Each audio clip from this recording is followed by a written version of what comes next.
being that tough, like that's so cool. That's one of the coolest things we have seen from the Rays all season long, and it happened this weekend. So that takes my number one. That's very good. Yep, you stole it right from me.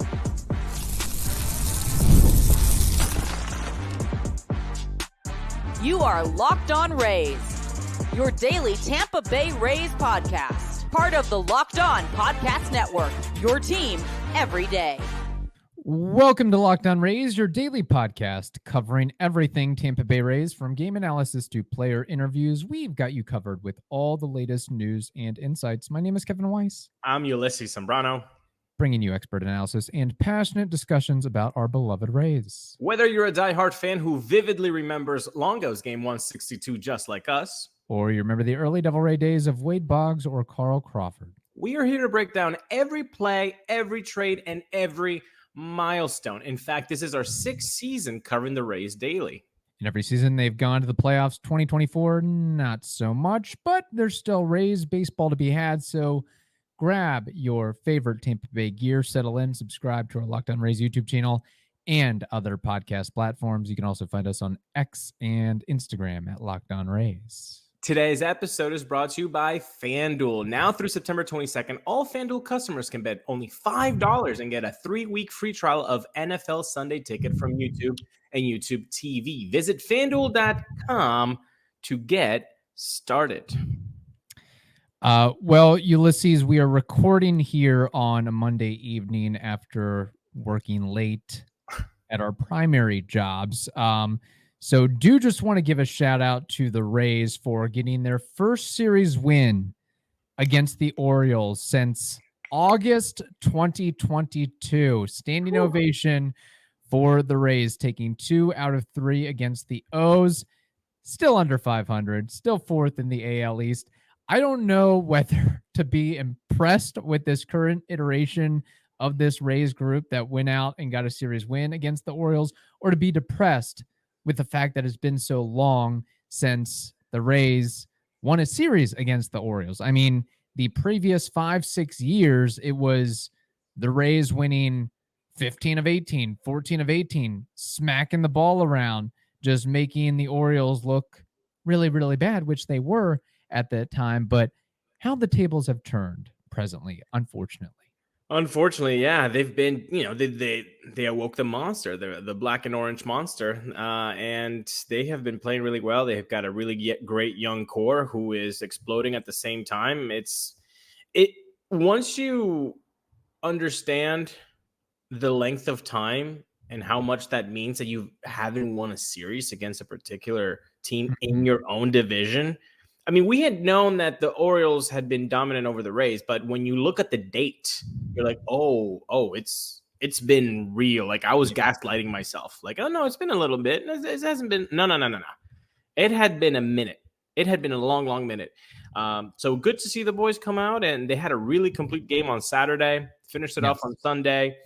A guy that was not with the team for a little bit, Christopher Morel. I want to give him a shout out. Okay. Why? Because he went back to the DR to get his high school diploma. The man has been playing professional baseball and also taking classes to get his degree. He is the eldest in his family, and now he is the last to get the high school diploma. It's a very cool story. Trisha, of course, uncovered that and shared it today. Very cool stuff.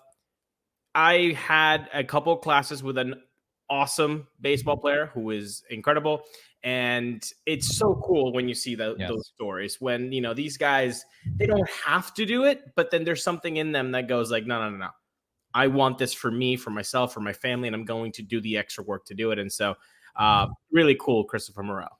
It's so important to highlight those stories, especially when there's not much else to highlight. And that's really the whole purpose, not the whole purpose, but an important purpose of the Rays in-house broadcasters and writers, and then the media at large, be it the Tampa Bay Times or the radio stations, what have you, to get into the human side of the ball player, not just what they do off the field or on the field, but what they've done off the field and getting into the personality of them, because that in and of itself re-engages the fan to maybe root for Chris Morel a little bit more. I didn't know that about Chris Morel, but now that I do, I, maybe won't be so hard on him if he struggles, or I'll cheer him a little bit more if he does very well. And let's hope Chris Morel combined with Hunter Biggie make the Cubs wish that they didn't give those two players up in return for Isaac Paredes. So there we go. Good feel good story there. Before we move on to some of the call-ups and diving into that a little bit, because it is the momentous occasion of winning a series against the Orioles. Ulises, if there is one thing that you were most impressed by in that series, or one thing that stands out to you most in that series, what was it? I think we both have this as our number one, so I'm going to go ahead and swipe it from you. Okay. That tumble by Logan Driscoll, making that catch. I mean, just bravo, Logan. I mean, that was one of the coolest catches of the year. And to just have the wherewithal with falling and still making the catch and remaining in the game and being that tough, like that's so cool. That's one of the coolest things we have seen from the Rays all season long, and it happened this weekend. So that takes my number one. That's very good. Yep. You stole it right from me, unfortunately. Good job by Mr. Driscoll, friend of the program, for endearing himself with that effort. That's why they call it the tools of ignorance. You got to make plays like that, or you have to attempt to make plays like that every now and again. I would think, or say more broadly, just the fact that the Rays pitching staff in totality, sorry, it's been a long day, long Monday after traveling from Cincinnati. Man, I'm working on fumes here. That's it is what it is. But holding the Orioles to 3 runs, if my math is correct, in 3 games. Very, very impressive for that offense of theirs on the road. Yeah, exactly. At their home. Yeah, no. And can we say another one that should make the podium? Jose Siri making that catch, akin to not only Mike Trout's but Kevin Kiermaier's in that same spot. Awesome catch. Siri is like a toxic girlfriend where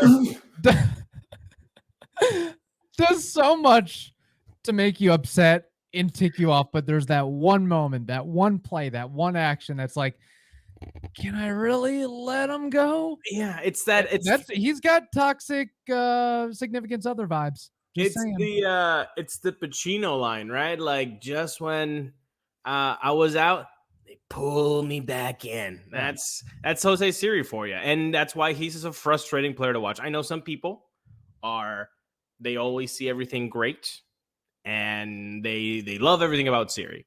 Well, I'm with Kevin Cash in the front office. Siri sometimes is good, sometimes really good, and sometimes he's really, really bad, and we should bench him. Yes. I agree with Kevin Cash. I agree with the Rays front office, but that play, I mean, that's why he's frustrating, because he can make those plays. He has so much bleeping talent. It oozes out of him. And also, cherry on top, tremendous celebration, just calming down the crowd. That was fantastic. Yeah, it's really tough situation with Siri. Look, if the Rays plan to shop him this offseason, which based on the tea leaves, it seems like they're gonna try to ship him off, assuming they can find an able-bodied partner. But put together the best 2-minute highlight tape of Siri and let the opposition go wild with that, because for a play like that, you got a rough stretch of a lot of strikeouts, a lot of not getting on base, but then again, you'll get a play like that, a catch like that, or a game-winning home run or a go-ahead home run. It's like, just, man, if he could bring some more consistency with that ability of his, but he's very mercurial in more ways than one, I should say. So. Exactly, yeah. But you know what? We got to tell you something that's not mercurial, and that's game time. Game time is always there for you. It's stable. You know what you're going to get each game, day in and day out. And I will tell you my favorite part about using game time. It's the seed views. I mean, you can get a preview of exactly what to expect before you click buy. And you have zone deals, which is where you just tell them, hey, somewhere around here is fine. You pick it, and guess what? You save money, and we all should be saving money in this economy. So guess what? Mm-hmm. Take the guesswork out of buying tickets with Game Time. Download the Game Time app, create an account, and use code LOCKEDONMLB for $20 off your first purchase. Terms apply. Again, create an account and redeem code LOCKEDONMLB for $20 off. Download Game Time today. Hey, Kevin, what time is it? It's game time. That is correct. We also want to tell you this. Make the switch to Locked On Sports Today. Locked On Sports Today brings you can't-miss analysis, opinions, and news, streaming 24/7 on YouTube or the free Amazon Fire TV channels app. It is part of the Locked On Podcast Network, your team every day. All right, Ulises, on Friday's show, I did not, full disclosure, listen to every minute of it, but my understanding is you highlighted some of the call-ups that the Rays have made of late, i.e. Jonathan Aranda, Logan Driscoll, and Mason Montgomery. Am I on the right wavelength there? It was a soliloquy, like solo episodes are. Yeah. And yeah, we all had fun. I think people in the comment section got a kick out of it. But yeah, my biggest thing is with Jonathan Aranda, if we can start with him. I think I've landed on a boat with Jonathan Aranda, and that boat says, I don't think he's in the plans. No. And I think the only way that he's in the plans is if Yandy gets traded and they don't think Brendan Lowe should be taking first base next year. Because if Yandy gets traded, you still have to deal with the fact that your lefty power guy in Brendan Lowe, if you pick up his options, which you probably should, and they probably will, then what? You're going to have two lefties manning first base? That doesn't make any sense. What? You're going to put Jonathan Aranda at second? Where are you going to put Christopher Morel? Where are you going to put Jose Caballero? Where are you going to put Taylor Walsh if he's still on the team? Like, you know, Morel, you can put him in the outfield, but you still have a glut there with, okay, well, what about Curtis Mead? What about, again, Caballero, Walls? You know, you have a glut of people, and Jonathan Aranda just seems, unfortunately, to be the guy that's going to be missed his time with the Rays. And I do still think he's going to hit. Like, I think if you give him a shot in the major leagues, this guy's going to hit. But they don't seem to be able to just find a spot for him with consistency. Do you think he can hit or deliver enough power to be a primary first baseman? Or maybe the power end of things doesn't matter all that much to the Rays as long as he's hitting for average and he's a Casey Kochman, James Loney mold. Except, yeah, maybe even slower than those guys. Or just right about. My God, James Loney. That's the thing, is he's so young and he's not. Don't want to use this wrongly, but he's not fleet of foot or as athletic as players his age and players who have played some of the positions he's played. I mean, you usually see a little bit more fleet of foot guys who at least see action at second base. And yeah, it's tough because Jonathan Aranda, in his time with the Rays, scattered over multiple seasons, hasn't done enough to impress me. And some of that is probably a byproduct of getting hurt at the wrong time.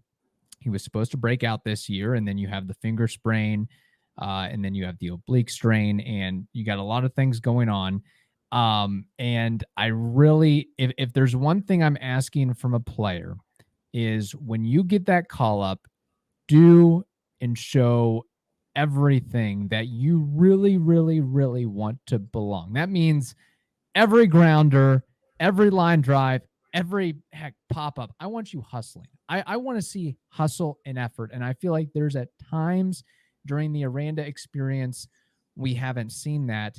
Then again, over his career, he's received 92 games of play, 234 at bats. Is that enough time for the Rays to say, okay, you're not really what we're looking for? I guess that's the question, is how much more do the Rays have to see on what they're going to decide to do with Aranda? Because they've made decisions on players with a lot less playing time with the big league club. And there's no need to put Kevin Padlo on the spotlight here, Kev. But yeah, 3 games and you're out. They're like, look, honestly, no, we're not doing this. 0 for 4, 3 strikeouts, 4 strikeouts. He looked very off by a mile. You're not it. You're look, yeah, and I think Aranda has more potential than Padlo. Yes. I was just making a cheeky joke. I know you're making a cheeky joke. I would just say that I think it goes back to we're going to sound like a broken record here, but the prospect hugging status, and we put these guys on a pedestal that they might be average, below average, bench player, utility player, 26-man, quad A player. Can I say something? Yeah, go ahead. Who do you have in the outfield next year? Who do I have or who do I want? Let's just say who do we have? Like, if we're making the team for 2025, okay, yeah, we just said in segment 1 that Jose Siri is probably gone, but let's say that he doesn't. Okay, he's still in the team, so he's center field. John DeLuca, he's the backup and a really good outfielder for the corners. If you need a platoon, perhaps you have a platoon of Richie Palacios and Johnny DeLuca, Josh Lowe in right field. Yeah, I think what you have presently, look, Cam Meisner, I don't see him earning a spot right now. Carlson, DeLuca, Lowe, and Siri. I guess that's who you roll with, unless you can find somebody else in free agency or via trade. And this is where I'm coming from, babes. How about in the corner? You tell this is the last time. Aranda, go back to Mexico League in the winter. Strictly corner outfield. Okay. This is what you're doing. We're sticking you there in left. You're sticking there in right. We're picking up Brendan Lowe. We are not trading Yandy Diaz. And we need your bat, your lefty stick, to pair it up with Johnny DeLuca, Jose Siri, whatever. However it matches up in the outfield. And maybe that's a way that you can keep Jonathan Aranda without, if you're still having Brendan Lowe and Yandy Diaz on the roster. Because if you're having either or, it just makes it very difficult for Jonathan to crack the roster. Now, is that... I don't think he can play outfield, though. Yeah, I mean, I don't think he has the athletic mold to even a corner outfield spot, unfortunately. He's played it very minimal in the winter league, so, and in minor leagues as well, so it would be something... He'll probably get hurt in the trop turf. Exactly. So this is my point. I don't think he's staying with the Rays. Yeah, I'm with you. I think as tough as it is, I think us wishing Aranda becomes a thing is just not going to happen with the Rays. The fact that we're making the conspiracy theory that, hey, maybe he can crack it as a left fielder or a right fielder, like this is how much we want it to happen right now. But it's not. But it's not going to happen. No, it's not. Yeah. We have more to discuss. I do want to mention Logan, Driscoll, Mason, Montgomery. But first, we have to tell the audience something very important, and that is this. FanDuel.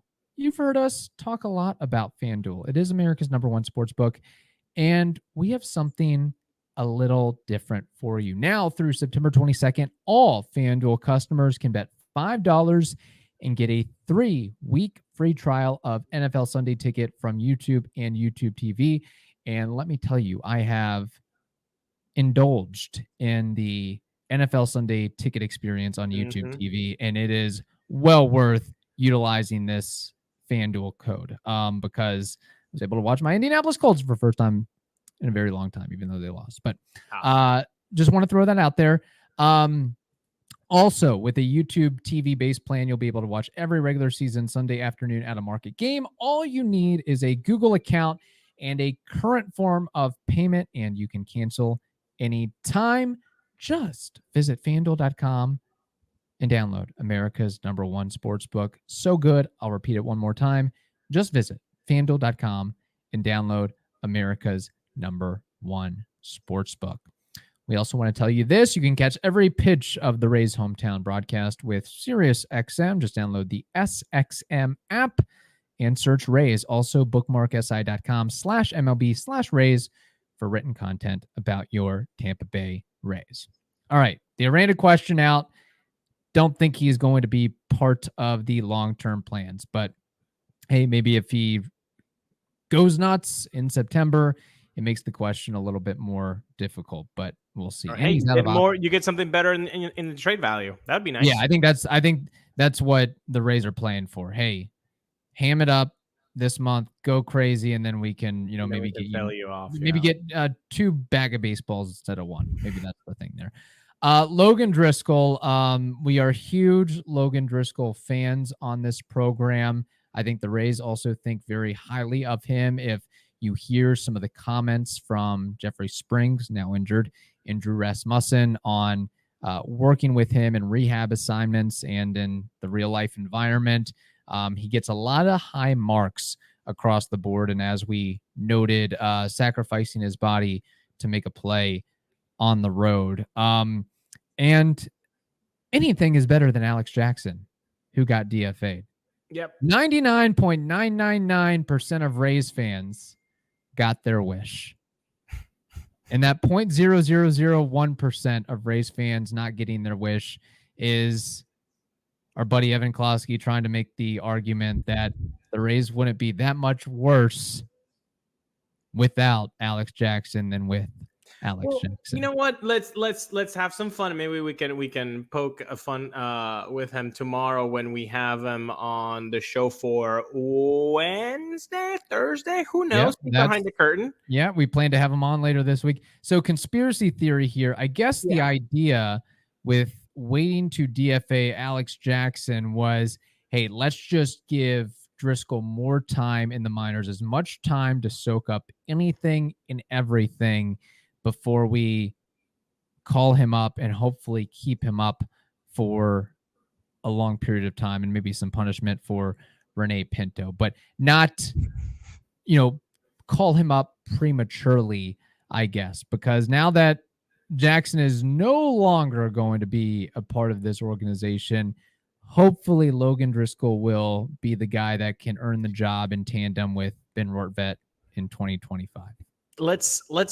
Okay, so I know you have a cap already, but take it off for a little bit and then put it back on. Okay, and then when you now you're Eric Neander. We're both Eric Neander now. Okay, you have a middling team. April, something happens with Rene Pinto. You're like, you know what? This guy needs to be. We're gonna send him down. Bring up Alex Jackson. You bring him up, and the guy is not responding offensively whatsoever. You get a little bit discouraged. You're like, okay, well, but he's been hitting throughout the minor leagues. What should we do?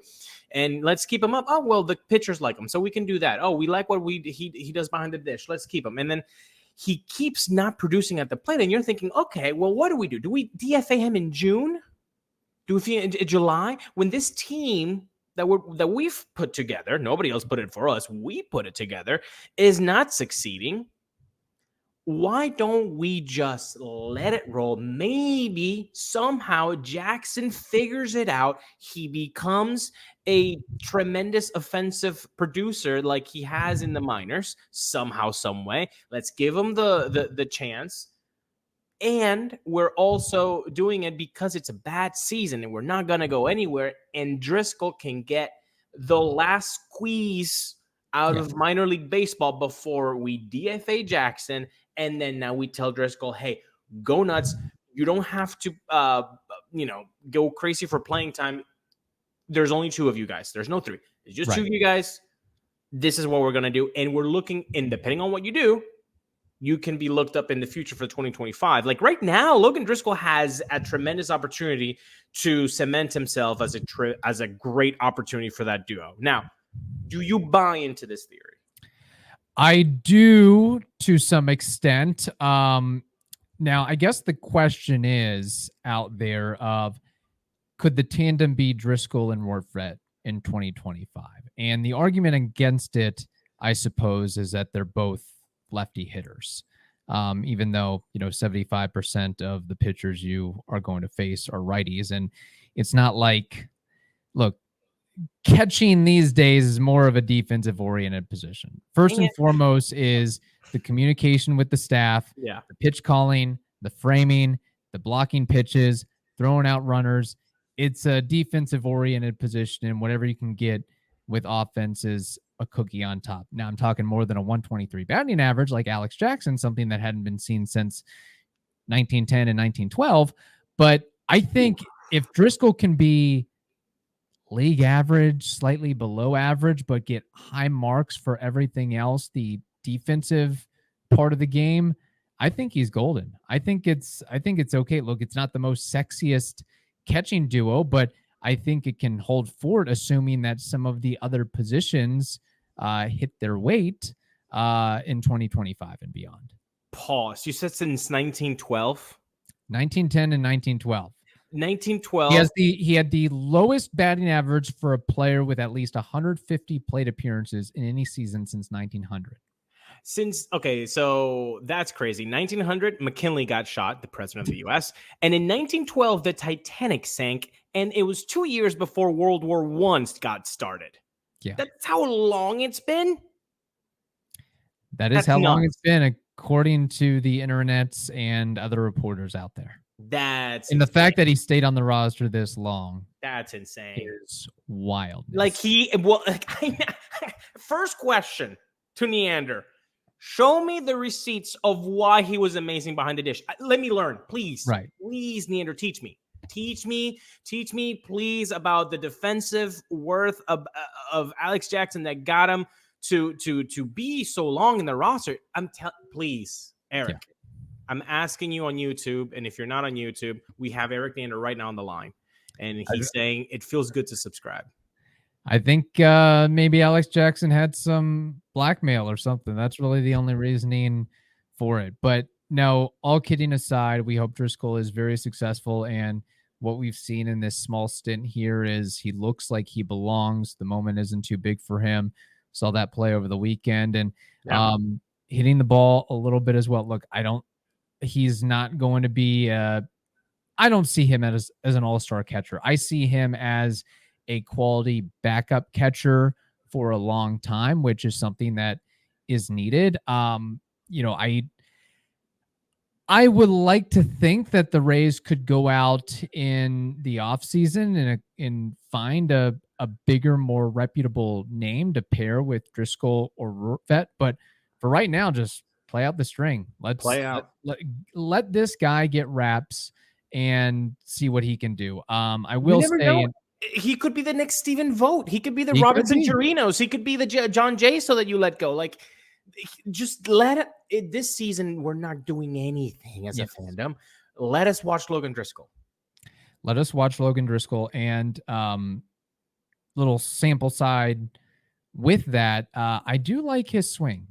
I'll say that. I like it's quick to the ball, high finish, not trying to do too much, really strong, so he can knock one out if he needs to. But maybe that endears himself to hitting for an okay average. That's all I'm asking for at this point. Look, you know what I'm asking? I think he's in the best situation ever, because you literally can't do worse than Alex Jackson. It would be one thing if you're replacing Travis d'Arnaud or some other player after an all-star season, and you're the guy that replaces the guy, but you're the guy that is replacing one of the most hated Rays players in all of history. So anything beyond that, above that, hitting 200 with a 600 OPS, you're a Hall of Famer in our book, basically.